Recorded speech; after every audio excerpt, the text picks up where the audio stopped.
একবার সেই ছবি দেখাচ্ছি। রাজ্যের মুখ্যমন্ত্রী মমতা বন্দ্যোপাধ্যায় তার কর্মসূচি মানেই দেখা যায় যে জনগণের স্বতঃস্ফূর্ত উচ্ছ্বাস উন্মাদনার ছবি, এবং সেই ছবিটাই কিন্তু দেখা যাচ্ছে অ্যাজ ইউজুয়াল। আমরা দেখেছি বিগত কয়েকদিন ধরেই মমতা বন্দ্যোপাধ্যায় তিনি ভবানীপুরেও প্রচার করছেন, এবং তার আগে তো আমরা দেখেইছি দফায় দফায় জেলায় জেলায় বিভিন্নভাবে তিনি জনসভা করেছেন, প্রচার করেছেন এবং জনসংযোগে নজর দিয়েছেন। এই মুহূর্তে ছবিটা একটু জানতে চাইবো আবিরের কাছ থেকেই। আবির, একেবারে মমতা বন্দ্যোপাধ্যায়ের খাস তালুক ভবানীপুরের ঘরের মেয়ে মমতা বন্দ্যোপাধ্যায়, 27 এপ্রিল বিকেল পর্যন্ত প্রচার করা যাবে, জোর কদমে চলছে প্রচার।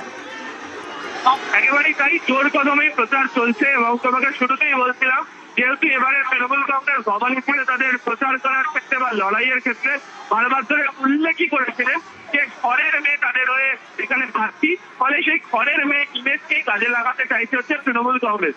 যে জায়গাগুলোর উপর দিয়ে এই মুহূর্তে মিছিলে তিনি গেছেন, গণেশ মুখার্জি সরণি, কাটারিপাড়া রোড, স্টার রোড, যে রাস্তাগুলোর উপর দিয়ে তিনি এই মুহূর্তে মিছিল করছেন, তার প্রত্যেকটা এলাকার সঙ্গে তার সমস্ত ধরনের যোগাযোগ রয়েছে।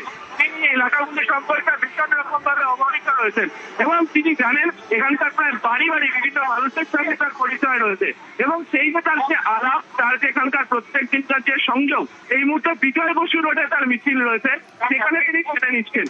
কখনো দেখতে পাওয়া গেছে যে মিছিলের রাস্তার সামনে কখনো তিনি দাঁড়িয়ে কথা বলে নিয়েছেন কোনো বয়স্ক মানুষের সাথে, কখনো দেখতে পাওয়া গেছে যে কোনো মানুষ এসে তাদের সঙ্গে যোগাযোগ করে কথা বলতে চাইছেন, তিনি তাদের সাথে কথা বলে